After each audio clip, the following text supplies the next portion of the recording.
To make a decent living, Sotero Palencia depends on the rain. His crops are dry, and he barely has enough to feed a few farm animals.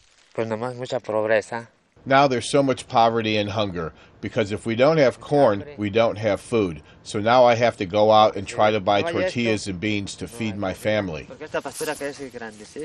The economic impact has been devastating for him, and for many other people here whose crops withered away for lack of water. This year, much of rural Mexico has been suffering through its worst drought in 70 years. All Sotero's family can do now is pray that rain will soon fall and give them the water supply they'll need to get through next year's planting season. As the drought continues, the government has been sending state employees to hear the complaints of local farmers and trying to alleviate the damage that the drought is costing them. We are implementing state and federal government programs that include reforesting, planting shrubs for grazing animals, and creating more places to store water. But people we spoke with say the government's efforts were too little and too late, much like the trace amounts of rain that have been falling lately on these parched lands.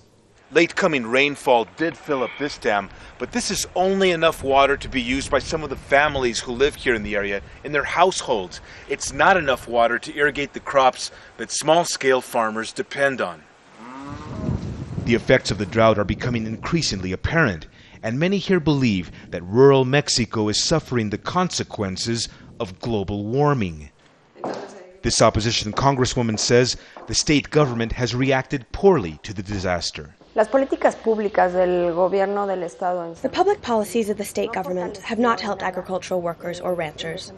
These people, in great measure, have abandoned their work because of the problems caused by the climate, and especially because the state government has failed to help them.